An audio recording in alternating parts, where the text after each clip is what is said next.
Good morning, everyone.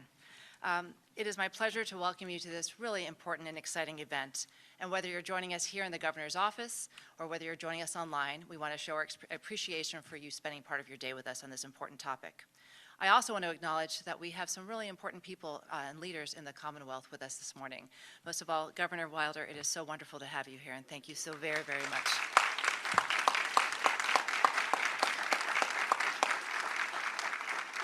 And I also want to acknowledge that we have Governors Allen and Governor McDonnell also joining us online. They both are traveling across the Commonwealth today, but governors, thank you for being with us today as well.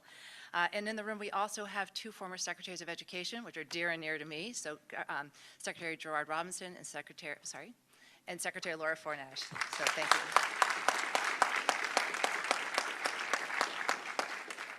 And we also have members of our delegates. Delegate Tata, I want to say thank you also for coming. This work isn't possible.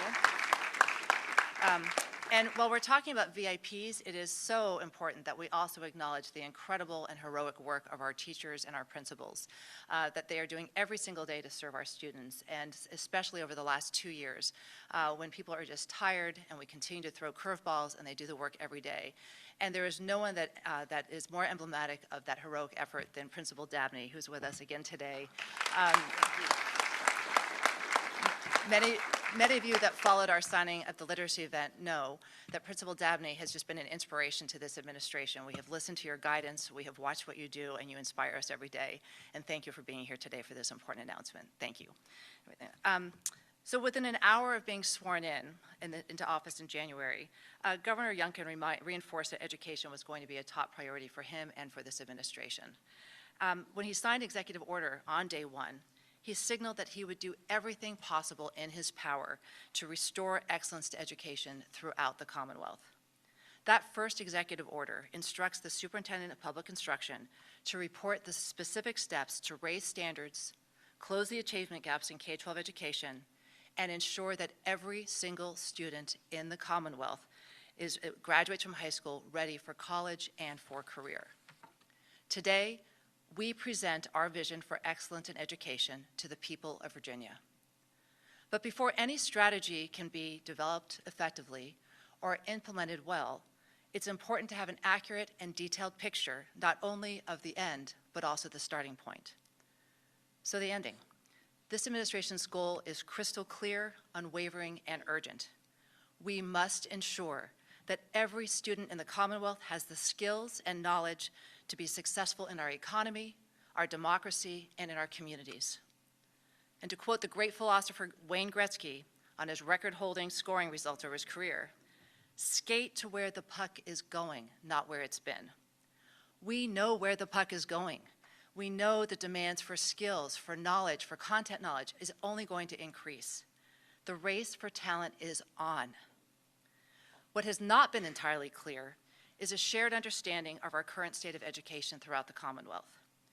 This is why today we will present an intensive deep dive into the data that makes the irrefutable case that this state has not been serving all students well. No one argues that Virginia schools have long been regarded as among the best in the country and possibly the world. Companies from around the country and the world choose to locate and grow here in Virginia because of our extraordinary talent pool. But leadership requires truth-telling in addition to vision setting. Our stellar reputation is at risk if we do not come to terms with our current realities and commit to action today. So today, Superintendent Baylor will provide a sobering picture of the state of our education, and it makes a handful of conclusions very, very clear.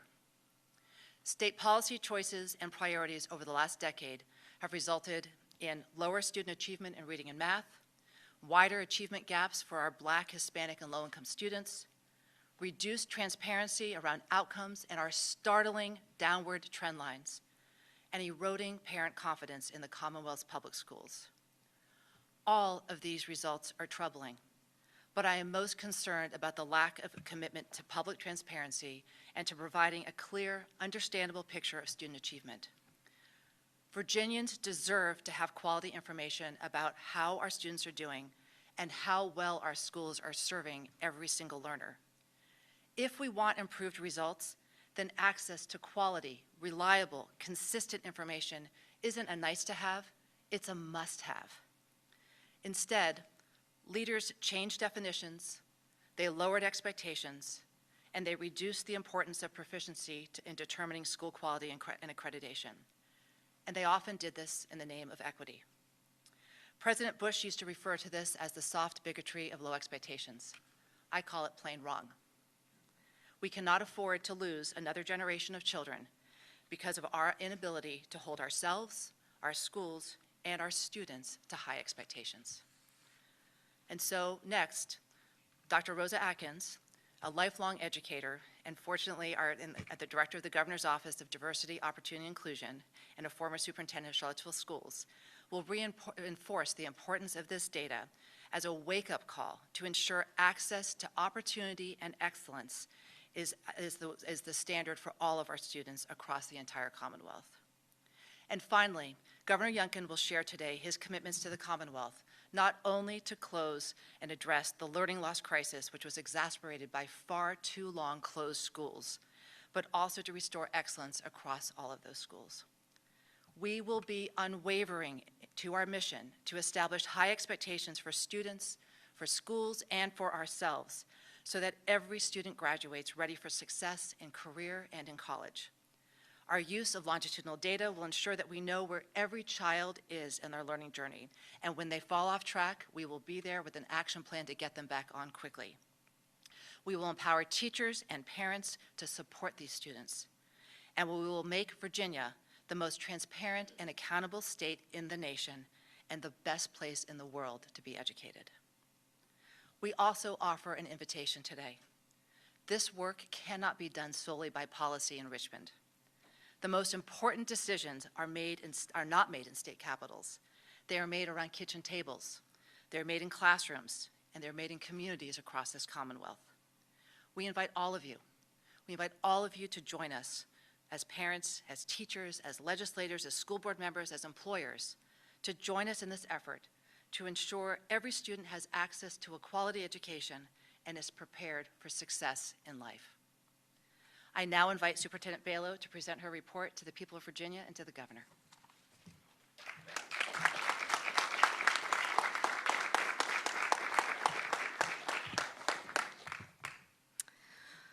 Welcome, and thank you so much, Secretary Gadara. I'd also like to acknowledge the executive leadership team from the Department of Education that's here. Thank you for your wisdom, thank you for your guidance, and thank you for your leadership.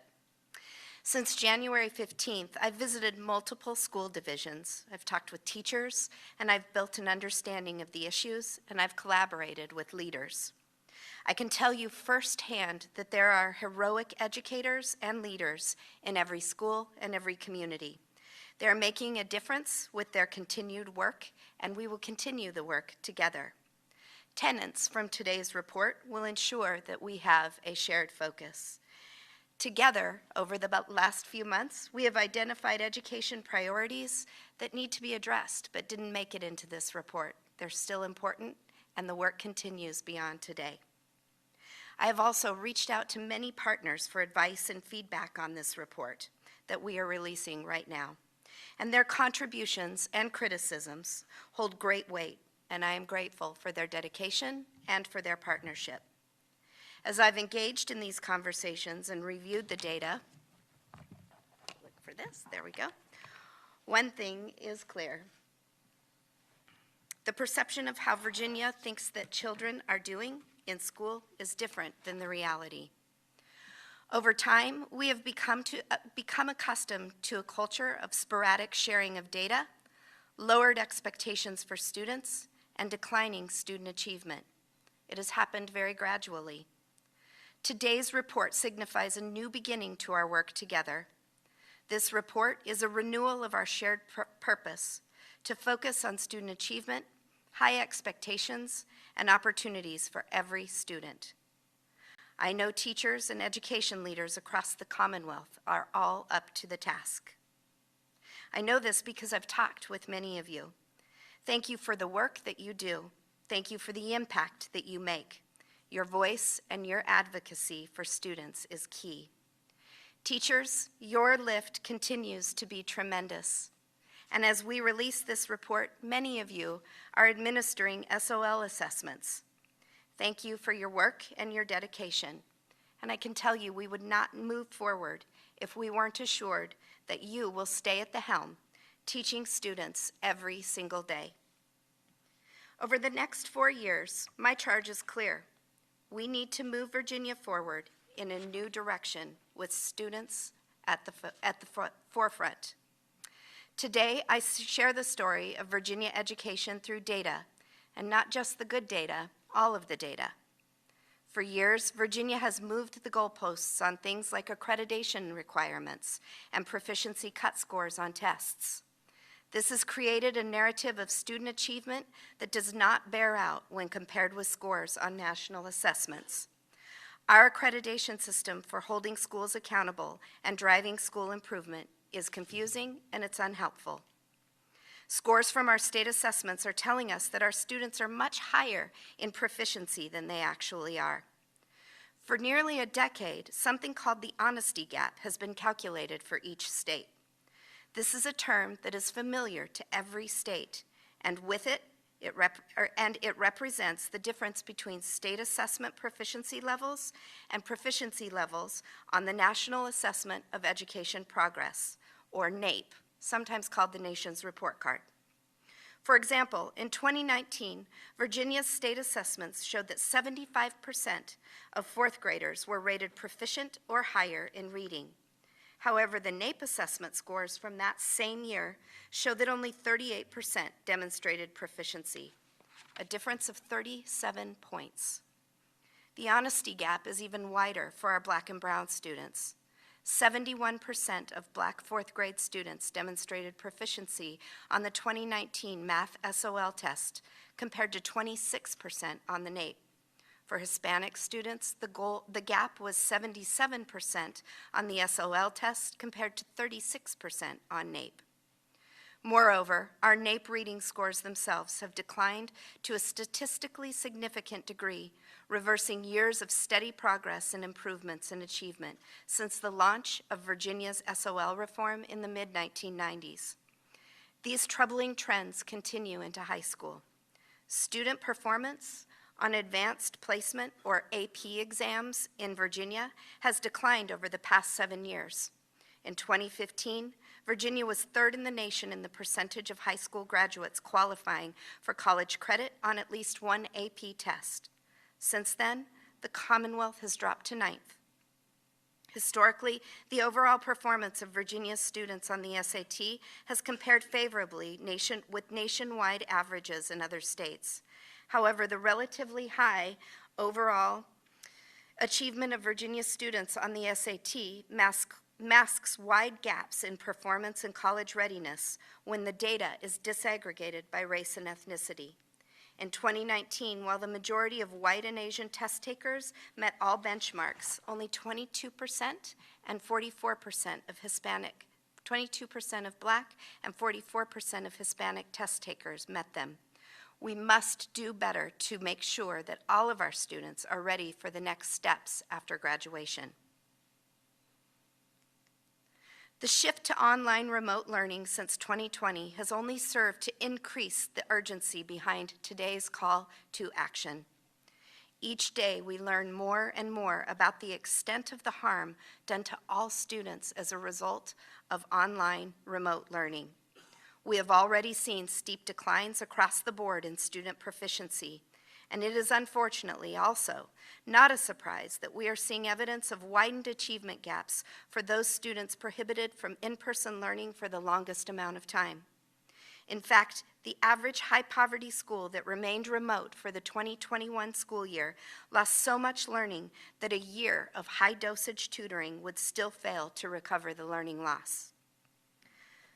Let's shift to literacy and reading, especially in the early grades. The story of widening achievement gaps continues.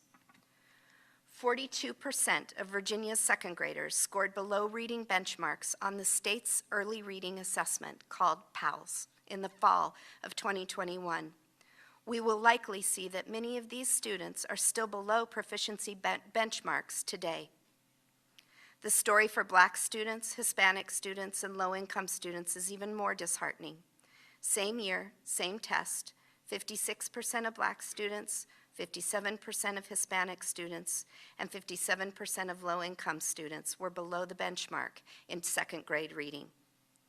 And the last 2 years hasn't just harmed student learning. Parents are losing faith in us to help them make sure that their children are set up to be successful, happy, and accomplished.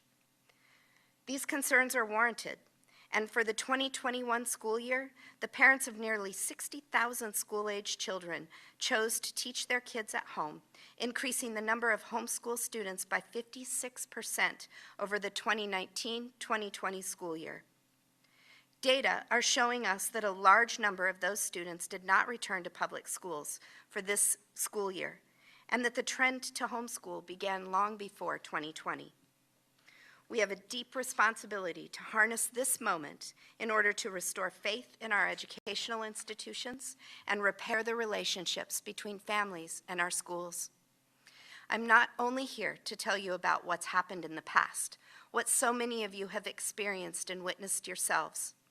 I'm also here to talk about what's next. So let's shift to the future. We are going to make sure that every student in Virginia has a chance to achieve, a chance to realize their full potential. The underlying framework for our work moving forward is a set of principles that represents a new approach to education in the Commonwealth. In today's report, we have told the story of Virginia education through the data. Now, we talk about the way forward. I come to you today with a real sense of urgency and concern for all of our students across the Commonwealth.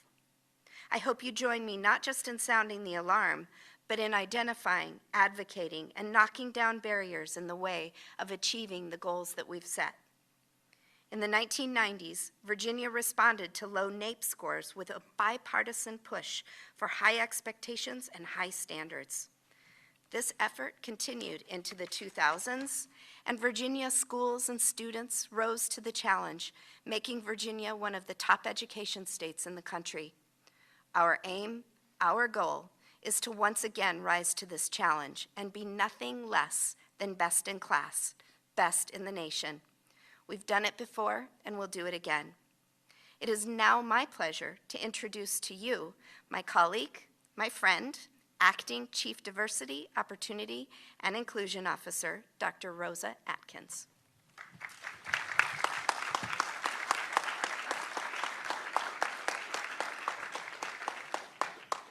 Thank you, Superintendent Balo. Thank you, Secretary Gadara, and thank you to each one of you for making education a priority. Now, to the 132 school superintendents and over 89,000 teachers and many other leaders and staff in the Commonwealth educational system, I say thank you. You inspire us with countless examples of dedication, perseverance, heroic work, and accomplishments. For many, the desire to be an educator stems from the opportunity to profoundly impact the lives of young people, to help shape the future of individuals and communities.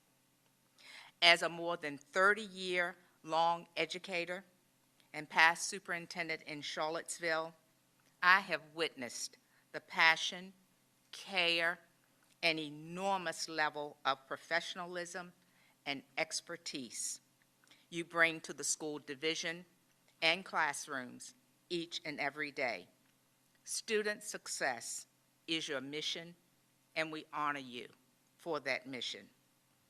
It is never easy to give so much to a profession and then hear that the goal for which we all aim has actually moved farther away. I know firsthand the impact a report like this can have on individuals, families, and communities. It is hard, but we owe it to our learners to listen and to act upon the truth. In reading and math, the gap between student proficiency scores on state assessments and grade level proficiency benchmarks on NAEP is growing for all students, and more rapidly and wider for Black and brown students. Even with our best efforts, these already existing and growing gaps for Black and brown students have been exacerbated by the COVID-19 disruptions. The need to act is clear and the urgency evident. As we make decisions about the reading and math performance and needs of our Black and brown students, let us not fail to embrace that we have a powerful potential in our students, and we must have the courage to change old ideas and practices so that we may direct the power toward good. In the last will and testament of Mary McLeod Bethune, she pronounced a sacred responsibility to our young people. We must never discourage them from aspiring to greatness by lowering standards or measuring progress by a ruler that is too short. Equity is not lowering expectations. Equity is giving all learners what they need to meet high expectations and being transparent and accountable to those results. Equity is empowering all parents, regardless of background or income, with the knowledge and ability to make choices for their children. Equity is giving the learners who need the most help access to the best teachers and rewarding that great teaching. Equity is ensuring all learners are safe and welcomed at school and that no child is discriminated against or taught to discriminate. Equity is opportunity. Our education system must believe in all children and their ability to achieve excellence. These are the truths that will guide us as we face the concerning data in this report together. I am confident that my fellow superintendents will reflect on this report and use it as a call to action in their communities and schools. Governor Youngkin's administration is here to walk alongside you as we take steps to address achievement gaps among Black and brown students and inadequate transparency and accountability. Governor Youngkin has made high standards and excellence for all students a centerpiece of his administration. I know he is committed to doing what is best for all of our learners. Join me in welcoming Governor Glenn Youngkin.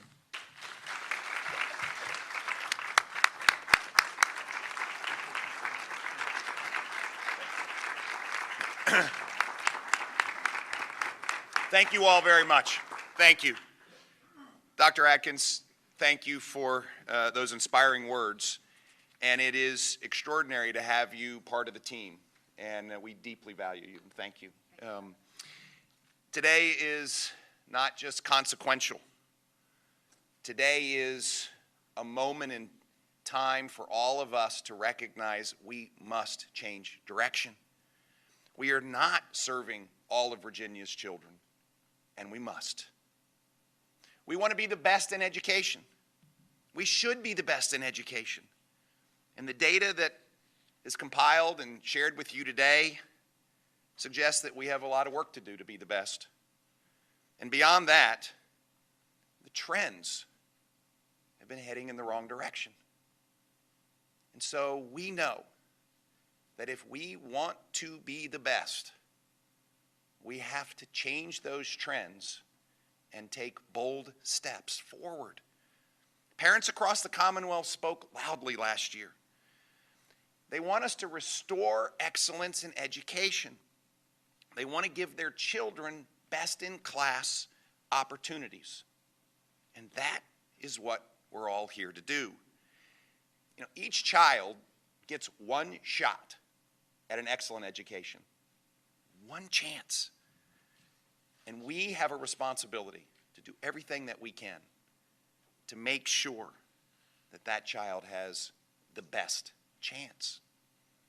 The alarming data points that our state superintendent of schools just shared with us really do make it clear that we are not doing what we need to do to provide every child that best chance.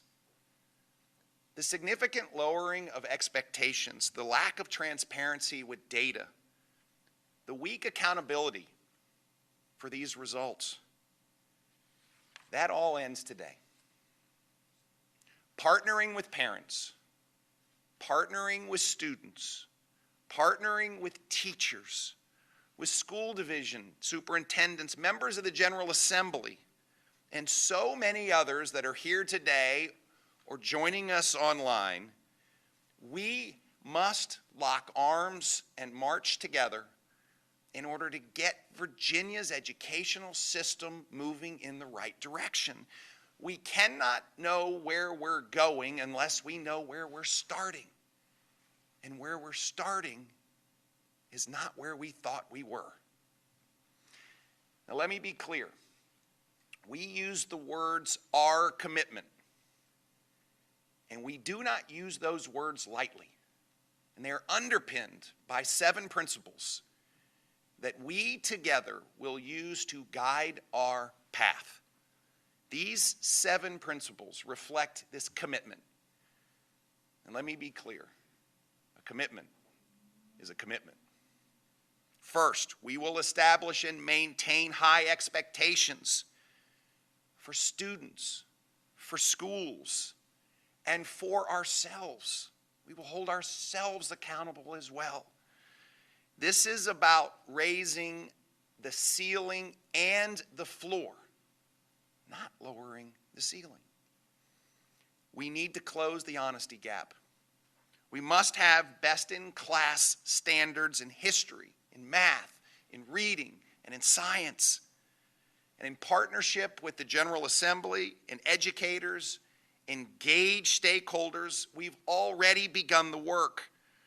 We've begun the work to ensure that Virginia's children can meet high expectations in reading standards particularly. By prioritizing the science of reading, I was incredibly honored and proud to sign the Virginia Literacy Act a few weeks ago, which requires the alignment of our reading education with the science of reading in all instructional materials, all of them, across the entire Commonwealth. A common programming that creates new individualized reading plans implemented in partnership with parents for those students not on track to be on grade level reading by the 3rd grade. How about this? It provides reading coaches and specialists to support our teachers and tools for parents to be engaged in this journey from home. This landmark legislation specifically focuses on those grade school students who are not reading at national proficiency benchmarks so that they, in fact, can catch up and, oh, by the way, fulfill the dreams that they have, even in 3rd grade. Our second priority is that parents and teachers will be empowered. Empowerment is so critical to our education excellence in Virginia, and we will continue to be a guiding light for the nation on this topic. Research shows something we already know. The 2 most important people in a child's educational journey are their parents and their teacher.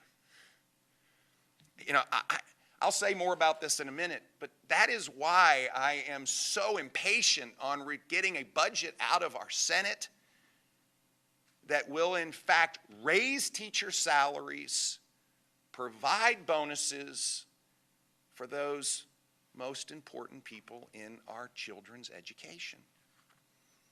Parents and teachers must know where a student is in order to assess how to help them continue to excel or get back on track. And so we will institute personalized learning plans for every struggling student not on grade level in any subject, implementing a partnership between parents and teachers. Under the leadership of Superintendent Balo and the Virginia Department of Education, we will work to provide a personalized learning plan template, resources to equip parents, and support for teachers to implement in their classroom across the Commonwealth. Recently, in addition to this work, I had the chance to visit Rivers Bend Children's Center with the First Lady. And we saw how early childhood education, this public-private choice system that we are building, has the potential to be the model for the nation. Rivers Bend Children's Center is a private preschool serving children supported by publicly funded child care subsidy program that parents can use to choose what's best for their child. The best practices in early childhood education: access, choice, data-driven innovation, transparency, and accountability. These best practices can and will be replicated across the Commonwealth to provide our earliest learners a chance to catch up, to get ahead. Oh, by the way, ready for kindergarten, ready for life. Our third principle is that we will demand a zero-tolerance policy for discrimination in education and beyond. Every single student deserves an education that does not teach or practice discrimination. We shouldn't be teaching our children to be judgmental. We need to be teaching Virginia students how to think, not what to think. We won't tolerate violations of Title IV and Title VI of the Civil Rights Act, including policies and programs and training and curriculum that advances discrimination. And we will update our history content standards to be best in class. Let me be clear. We will teach all of our history, the good and the bad. We will also teach our children their rights and responsibilities as citizens under our foundational documents, our Constitution, our Bill of Rights, our Declaration of Independence, the Constitution of Virginia. Fourth, we'll foster innovation. We'll foster innovation in all education environments and build on the example of excellence that currently exists in many places across the Commonwealth. I'm constantly reminded that rather than invent it from scratch, let's replicate what's working. And there are so many places that it's working across the Commonwealth. We all know that the one-size-fits-all model doesn't work. We also must continue to support innovation across the Commonwealth, including lab schools, governor schools, magnet schools, charter schools. A few weeks ago, we had the great privilege of visiting a school right here in Greater Richmond called Code RVA. It's a regional high school focused on computer science. It's a magnet school. It enrolls students from 15 school divisions. Code RVA is an excellent example of how innovation and partnership can benefit our students and improve their opportunities.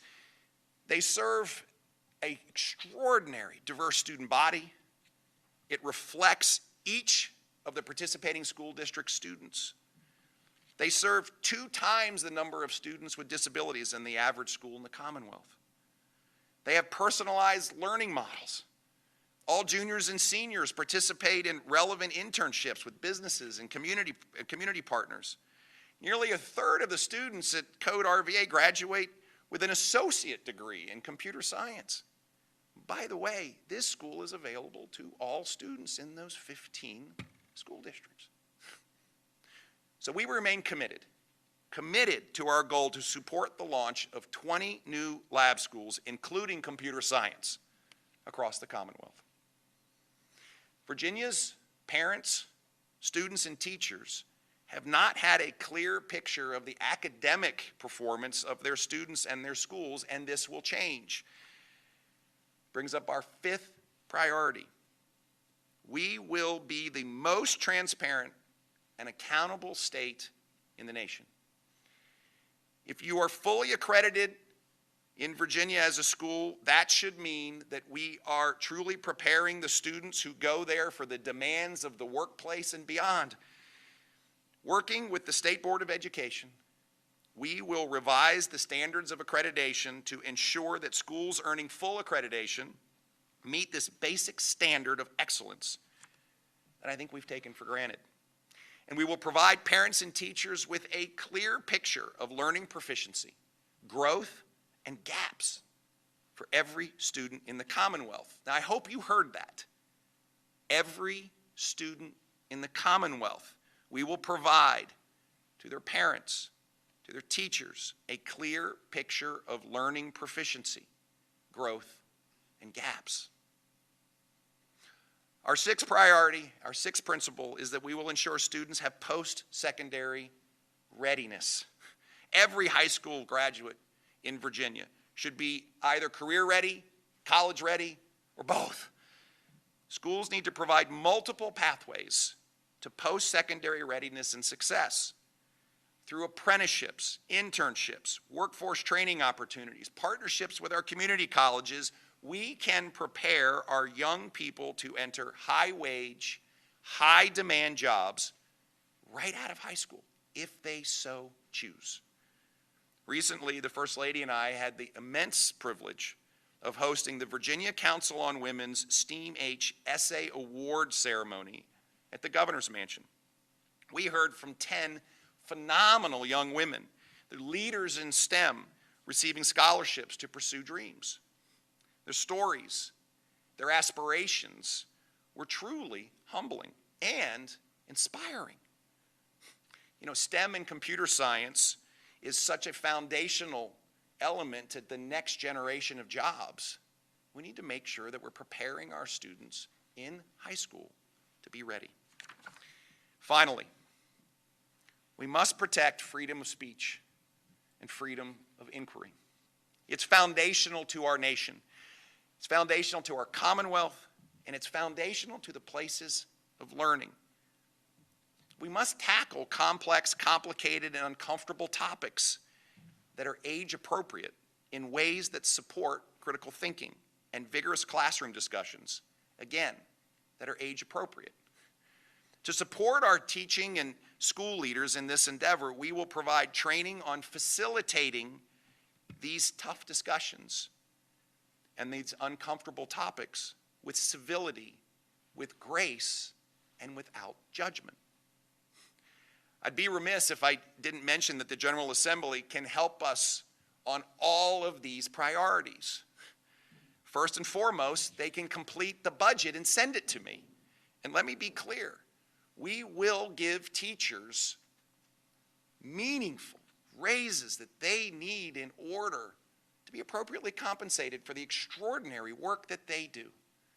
We will invest in a new way in cooperation with localities in building schools and addressing the facility gap that we know exists all across the Commonwealth.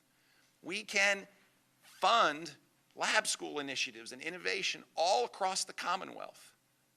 And the step between here and there being a record education budget never seen in the history of the Commonwealth, is the walking distance between the Capitol and this building. We need to get this done now. The commitment that we're making today, our commitment to Virginians, is highly ambitious. You hear words like best in the nation. We don't use those words lightly. That's what Virginia's kids deserve. They deserve excellence. They deserve our commitment. And they deserve an opportunity to go fulfill the dreams that they have had and will see through. We can't do any of this without parents and teachers at the front of the line. And I hope it's clear. We support both. The cooperation between parents and teachers and a student is paramount. And I know that Secretary Guidera, State Superintendent Balo talk about this every day. And so thank you for both of your leadership. It's amazing. We will see historic investments in education. We will see transparency in how we're doing. We will see a relentless pursuit of excellence. And together, we will see Virginia's education system reestablished as the best in the nation because our kids deserve it. Thank you so much for being here today, and we look forward to this journey together. Thank you. Bless you. Bless you. Thank you. Thank you all very, very much. Thank you. Thank you. Thank you. So friends, if you haven't gotten to know me well enough, it's time to go to work. We have a lot to do, and so let's get to it. Thank you all very, very much. Thank you.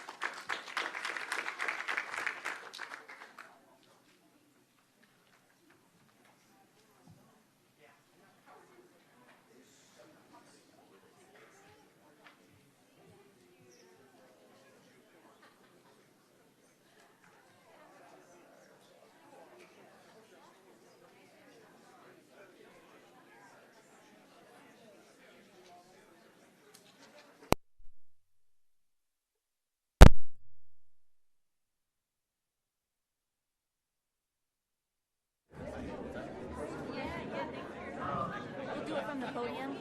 So if you guys want to just stay plugged in. Yeah.